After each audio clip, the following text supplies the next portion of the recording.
दोस्तों नमस्कार, ये है मार्गदर्शन फॉर सिविल सर्विसेज। मैं अनुराग चौधरी।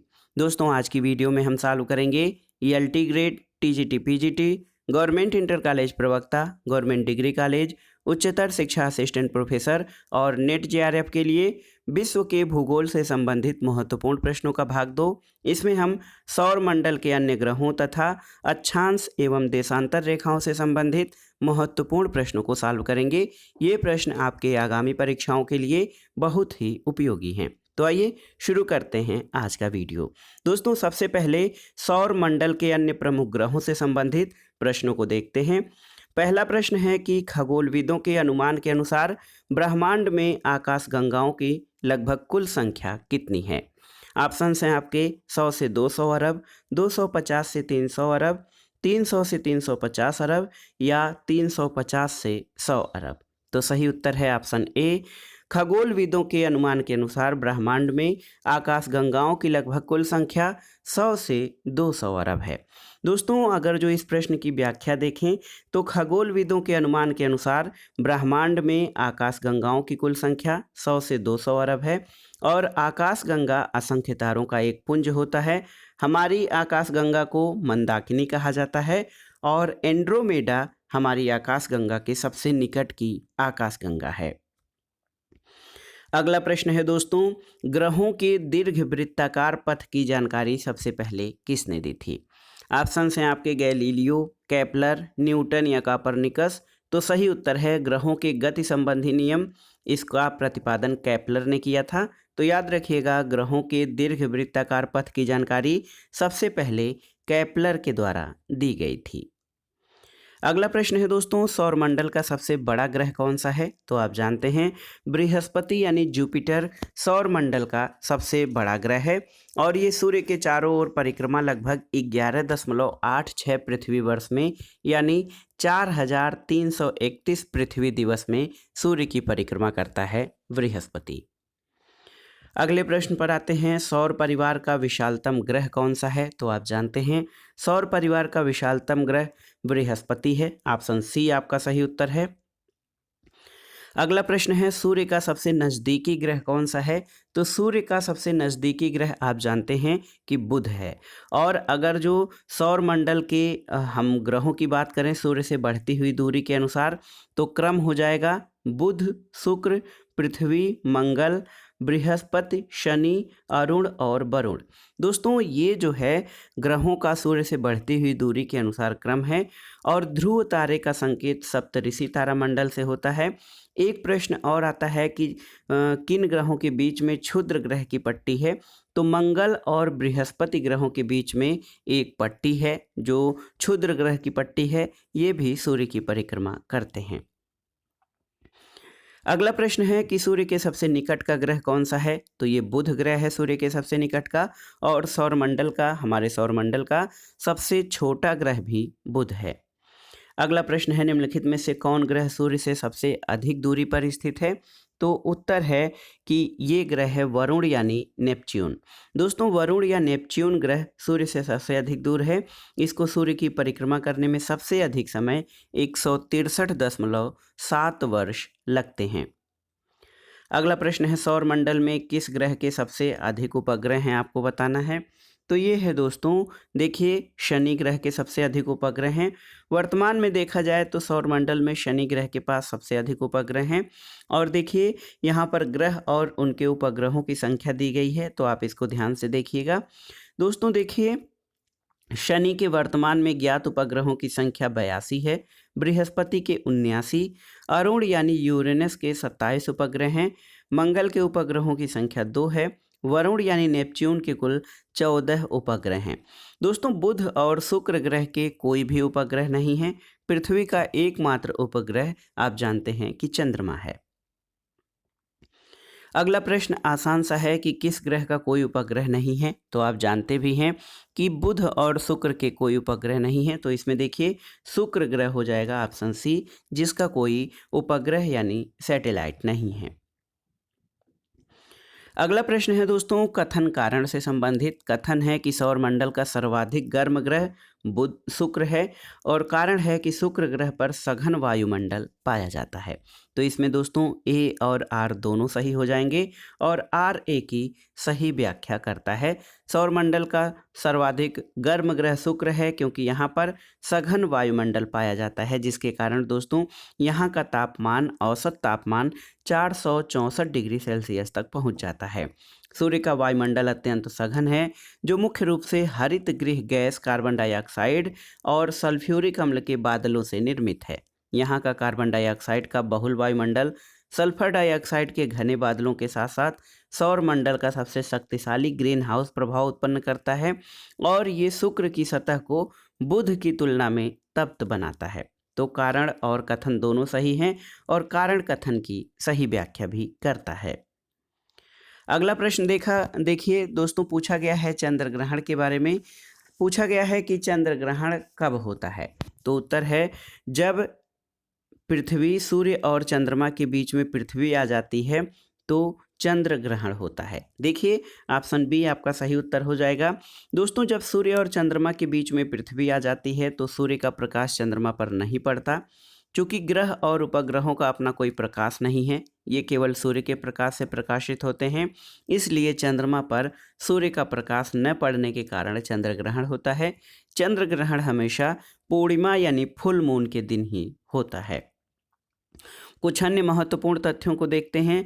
अर्धचंद्र के समय पृथ्वी के संदर्भ में सूर्य और चंद्रमा की स्थिति समकोणीय होती है और सूर्य ग्रहण या सोलर इक्लिप्स की स्थिति तब होती है जब चंद्रमा सूर्य और पृथ्वी के बीच में आ जाता है, जिससे सूर्य का प्रकाश पृथ्वी तक नहीं पहुंच पाता और ये स्थिति केवल न्यू मून डे यानी अमावस्या के दिन ही सूर्य ग्रहण की स्थिति होती है।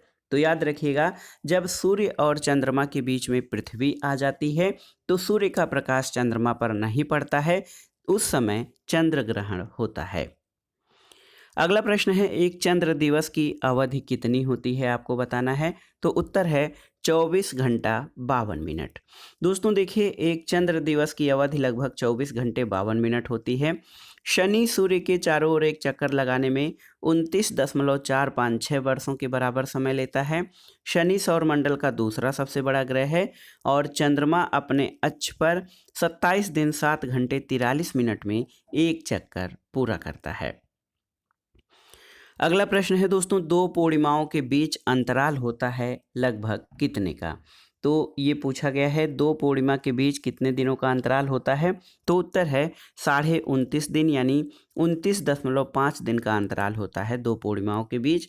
दोस्तों पूर्णिमा के दिन आप जानते भी हैं कि चंद्रमा आकाश में पूरे रूप में होता है, इसलिए इसको फुल मून कहा जाता है।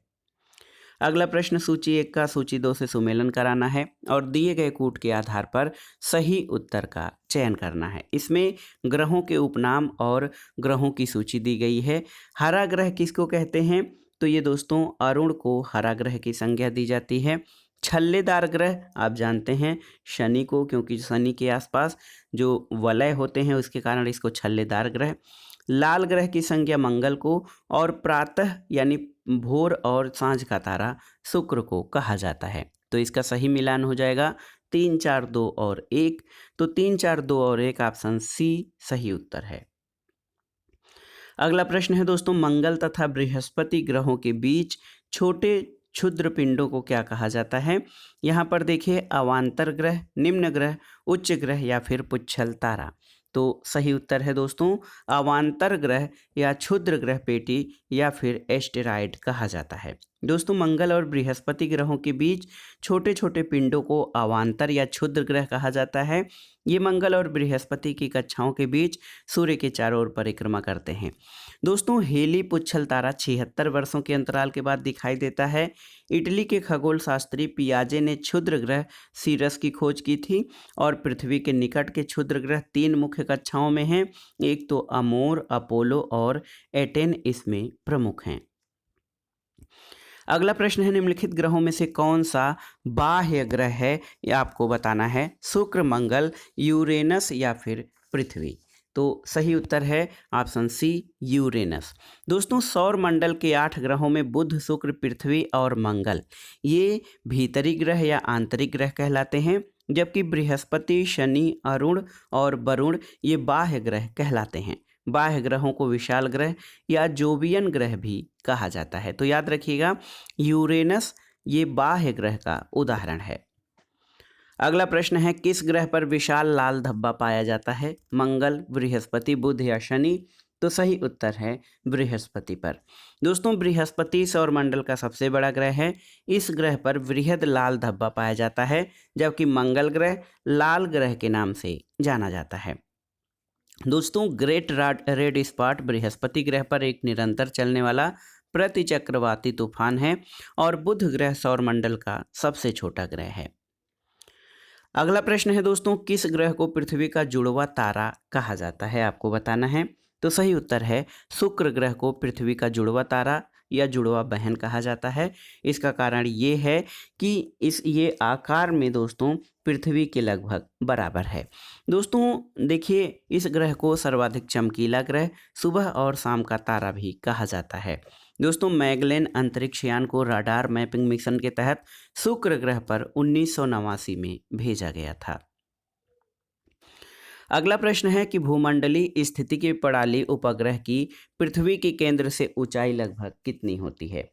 तो सही उत्तर है 36,200 किलोमीटर। ऑप्शन बी सही उत्तर है। दोस्तों, भूमंडलीय या भूस्थितिक प्रणाली उपग्रह की पृथ्वी के केंद्र से ऊंचाई 35,786 किलोमीटर यानी 36,000 किलोमीटर के लगभग होती है।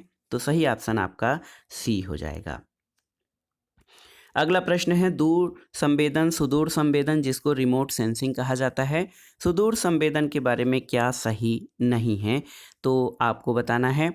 भू स्थिर उपग्रह लगभग 36,000 किलोमीटर की ऊंचाई पर पृथ्वी के चारों ओर चक्कर लगाते हैं। सही है।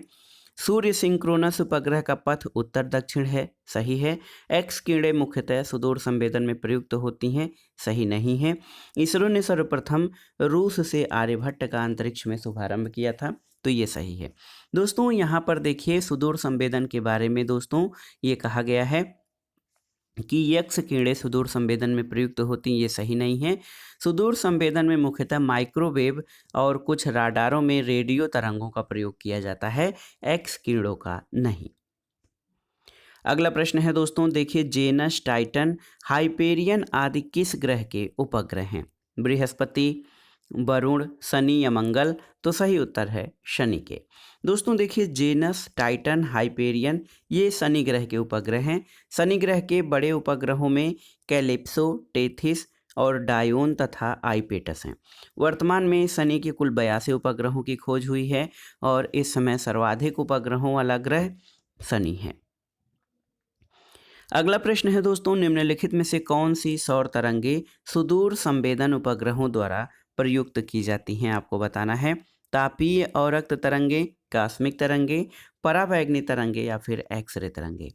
तो सही उत्तर है तापीय और रक्त तरंगे। दोस्तों, सुदूर संवेदन उपग्रहों के द्वारा जो इंफ्रारेड तरंगे हैं इनका प्रयोग किया जाता है।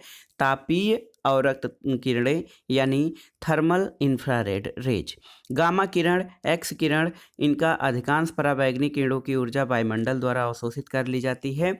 वहीं पृथ्वी से परावर्तित सूर्य के प्रकाश, जिसमें तापीय और रक्त किरणें प्रमुख होती हैं, इनका प्रयोग सुदूर संवेदन उपग्रहों द्वारा किया जाता है। अगले प्रश्न पर आते हैं दोस्तों, निम्नलिखित में से कौन सा भू-अस्थायी सुदूर संवेदन उपग्रह नहीं है? गोज, मेटियोसेट, इनसेट या नोवा? तो सही उत्तर आपका हो जाएगा नोवा। दोस्तों, नोवा जो है ये भू-अस्थायी सुदूर संवेदन उपग्रह नहीं है। नोवा का फुल फॉर्म है national oceanic and atmospheric administration. ये संयुक्त राज्य अमेरिका की एजेंसी है। इसका उद्देश्य विज्ञान के माध्यम से लोगों को जीवन को समृद्ध बनाना है। ये एजेंसी दैनिक मौसम पूर्वानुमान से लेकर गंभीर तूफान चेतावनी, समुद्री वाणिज्य और व्यापार की सुगमता के लिए निगरानी, इन कार्यों का संपादन करती है।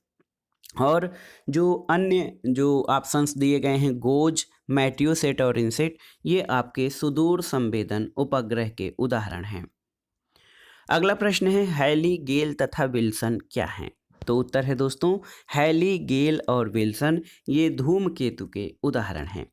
देखिए दोस्तों, हैली धूमकेतु को 76 वर्षों में जो है प्रत्येक 76 वर्षों बाद पृथ्वी से दिखाई देता है। गेल धूमकेतु की खोज 1927 में की गई थी।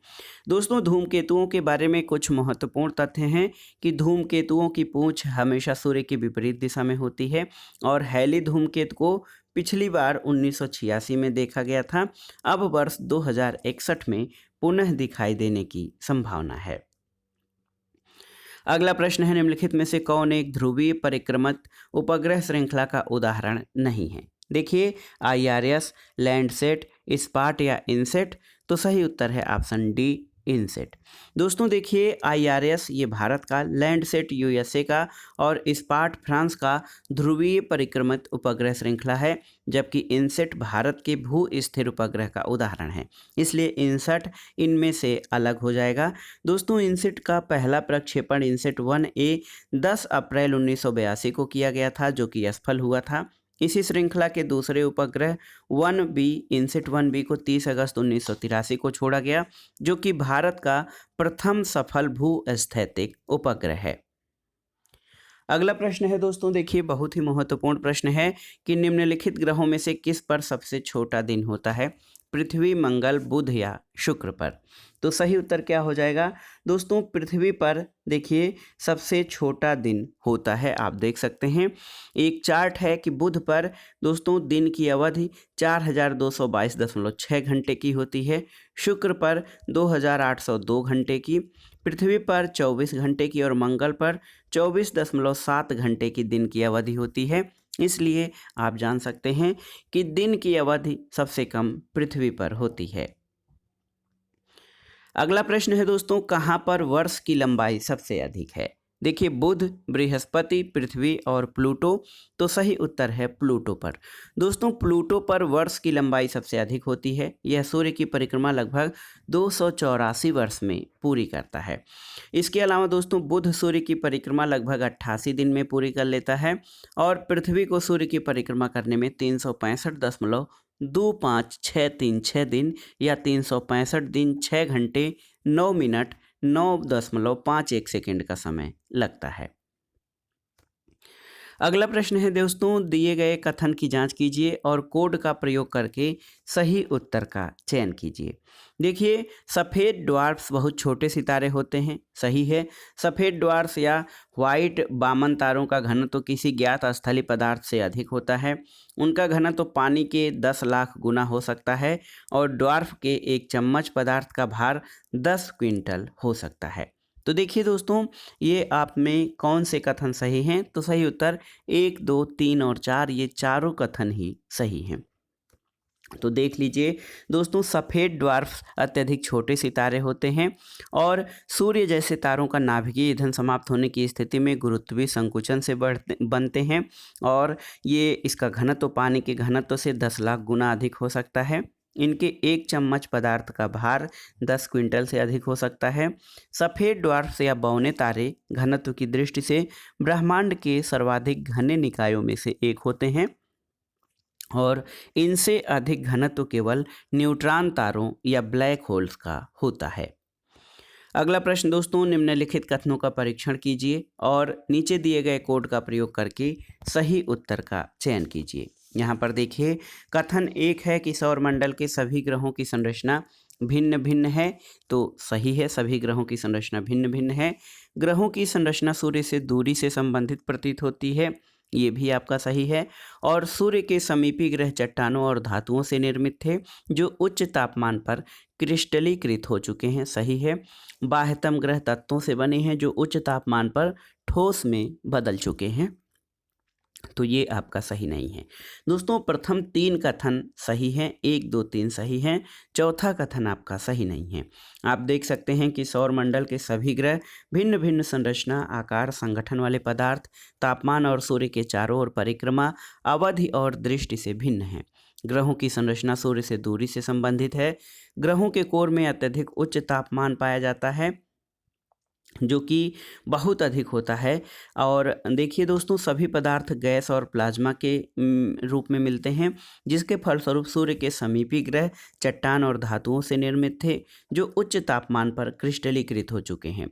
बाह्यतम ग्रह जो हैं बृहस्पति और शनि गैसों के बने हैं, जबकि अरुण और वरुण बर्फ के विशालकाय गोले हैं।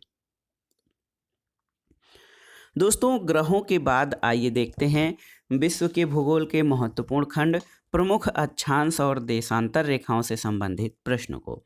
देखिए दोस्तों, प्रश्न है कि अंतर्राष्ट्रीय तिथि रेखा का निर्धारण किस वर्ष किया गया था, जिसको इंटरनेशनल डेट लाइन कहा जाता है।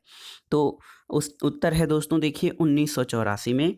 तो अंतर्राष्ट्रीय तिथि रेखा का निर्धारण 1884 में दोस्तों, याद रखिएगा, 1884 में किया गया था। ये प्रशांत महासागर से गुजरती है।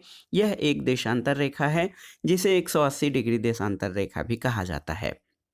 प्रधान मध्याह्न रेखा जिसे 0 डिग्री देशांतर कहा जाता है, इसको दोस्तों ग्रीनविच इंग्लैंड में वर्ष 1852 में निर्धारित किया गया था। तो याद रखिएगा दोस्तों, अंतर्राष्ट्रीय तिथि रेखा का निर्धारण 1884 में किया गया था। अगला प्रश्न है, मानचित्र रचना में अक्षांश और देशांतर रेखाओं का उपयोग सर्वप्रथम किस देश के विद्वानों द्वारा किया गया था। तो उत्तर है ऑप्शन डी, यूनानी विद्वानों के द्वारा। दोस्तों हिप्पारकस एक यूनानी खगोल शास्त्री और गणितज्ञ था। उसने विषुव की खोज की थी। उसने वर्ष की गणना 6.5 मिनट की परिशुद्धता तक की थी और वह पहला विद्वान था जिसने पृथ्वी पर प्रत्येक बिंदु को ठीक तरीके से निर्धारित किया और वृत्त को 360 डिग्री में विभाजित किया। उसने आज प्रयुक्त होने वाली अक्षांश और देशांतर रेखाओं का जाल भी तैयार किया और अक्षांश के आधार पर उसने विश्व को जलवायु कटिबंधों में विभाजित किया। अक्षांश और देशांतर रेखाओं के निर्धारण के लिए हिप्पारकस ने एस्ट्रोलैब नामक यंत्र का आविष्कार किया था। दोस्तों हिप्पारकस पहला विद्वान था जिसने असीरियन गणित के आधार पर वृत्त को 360 डिग्री में विभाजित किया। हिप्पारकस ने एक कैटलॉग बनाया जिसमें 850 तारों की सूची थी। इसके अनुसार भूमध्य रेखा एक बृहद वृत्त है जो पृथ्वी को 2 बराबर भागों में बांटती है। अगला प्रश्न है दोस्तों, मकर रेखा निम्नलिखित देशों के किस समूह से गुजरती है। नीचे दिए हुए कूट के आधार पर सही उत्तर का चयन करिए। ऑप्शन है ऑस्ट्रेलिया, नामीबिया, ब्राज़ील और चिली। तो सही उत्तर है 1, 2, 3, 4। दोस्तों देखिए, दक्षिणी गोलार्ध में 23.5 डिग्री दक्षिणी अक्षांश रेखा को मकर रेखा कहा जाता है। मकर रेखा मुख्यतः Brazil, Paraguay, Argentina, Chile, French Polynesia, Botswana, Australia, Madagascar, Mozambique, दक्षिण अफ्रीका, टोंगा और नामीबिया से होकर गुजरती है। तो ये चारों ही ऑप्शन शामिल हैं जिनसे कि मकर रेखा होकर गुजरती है। अगला प्रश्न है, भूमध्य रेखा पर 1 डिग्री देशांतर की दूरी कितनी होती है। तो सही उत्तर है 111.32 किलोमीटर। दोस्तों भूमध्य रेखा यानी विषुवत वृत्त पर 1 डिग्री देशांतर की दूरी 111.32 किलोमीटर होती है। देशांतर विषुवत वृत्त के साथ बनी वह कोणीय दूरी है जिसे डिग्री में मापा जाता है। इसे ग्रीनविच या पूर्व के पश्चिम से 0 डिग्री से 180 डिग्री तक मापा जाता है और यामोत्तर के बीच की दूरी विषुवत रेखा पर अधिकतम और ध्रुवों पर न्यूनतम 0 किलोमीटर होती है। अगला प्रश्न है दोस्तों, 1 डिग्री देशांतर को पार करने में पृथ्वी कितना समय लेती है, आपको बताना है। ऑप्शन है आपके 2 मिनट, 24 घंटा, 4 मिनट या 5 मिनट। तो सही उत्तर है 4 मिनट। दोस्तों पृथ्वी को अपनी धुरी का एक चक्कर यानी 360 डिग्री चक्कर लगाने में 24 घंटे लगते हैं। 1 घंटा 60 मिनट में ये 15 डिग्री घूमती है और इस तरह 1 डिग्री देशांतर की दूरी तय करने में पृथ्वी को 4 मिनट का समय लगता है। दोस्तों किसी देश के मध्य से होकर गुजरने वाली देशांतर रेखा के आधार पर निर्धारित मानक समय प्रामाणिक समय कहलाता है। भारत का प्रामाणिक समय या मानक रेखा 82.5 डिग्री पूर्वी देशांतर से लिया गया है। ये रेखा प्रयागराज यानी इलाहाबाद के निकट से गुजरती है। अगला प्रश्न है, प्रधान यामोत्तर किसे कहते हैं।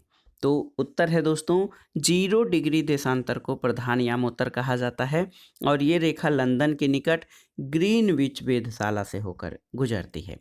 दोस्तों प्रधान यामोत्तर रेखा जिन देशों से होकर गुजरती है वे United Kingdom, France, Spain, Algeria, Mali, Burkina Faso, Togo, Ghana और अंटार्कटिका हैं। इसके अलावा 0 देशांतर पर आधारित प्रधान मध्याह्न रेखा द्वारा अंतर्राष्ट्रीय मानक समय का निर्धारण किया जाता है।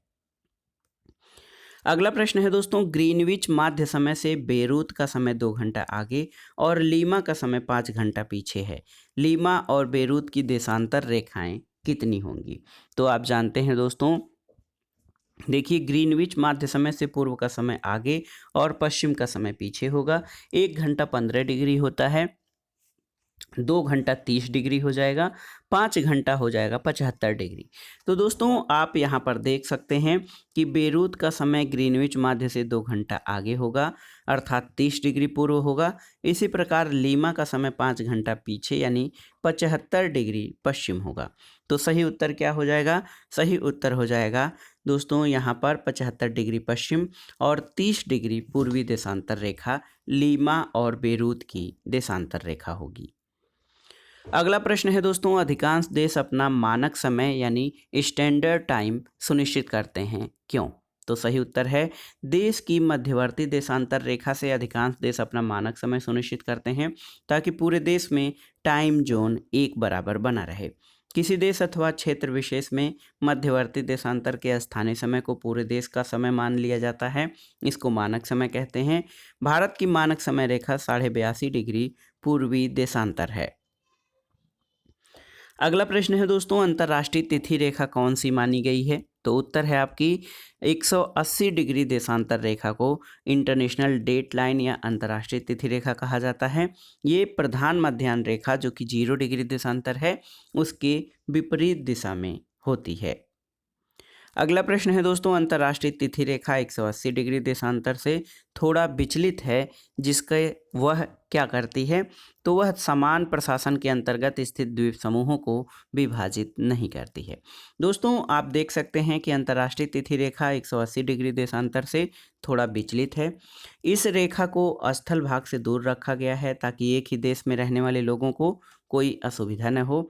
यदि अंतर्राष्ट्रीय तिथि रेखा किसी देश के बीच से होकर निकलती तो उसके दोनों तरफ रहने वाले देशों को एक ही दिन में 2 अलग अलग तिथियां माननी पड़ती और इस प्रकार उन्हें असुविधा होती। इसीलिए इसको द्वीपों के आसपास थोड़ा तिरछा या टेढ़ा कर दिया गया है।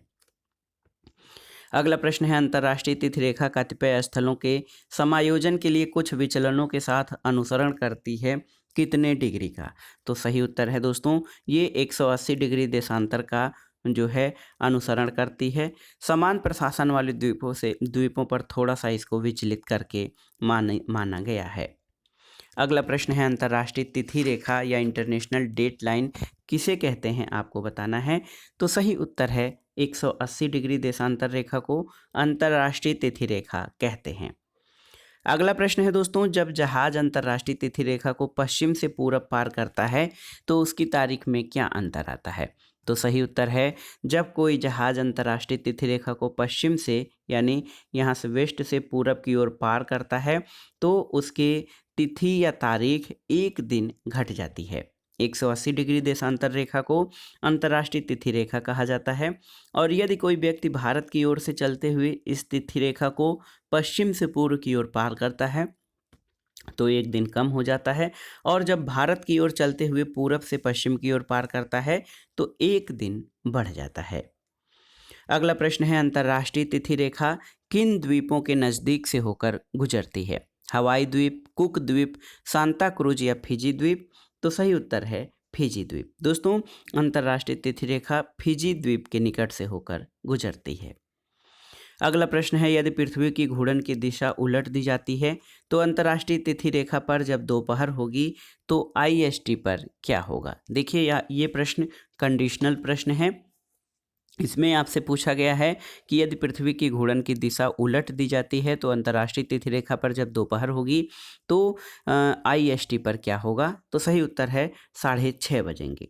पृथ्वी की सामान्य घूर्णन की दिशा भारतीय मानक समय और अंतर्राष्ट्रीय तिथि रेखा के मध्य दोस्तों 6:30 घंटे का अंतर होता है। यहाँ पर देखिए भारतीय मानक समय और आप देख सकते हैं कि भारतीय मानक समय में और अंतर्राष्ट्रीय तिथि रेखा के मध्य जो अंतर है उनमें ये परिवर्तन ग्रीनविच माध्य समय के सापेक्ष होता है।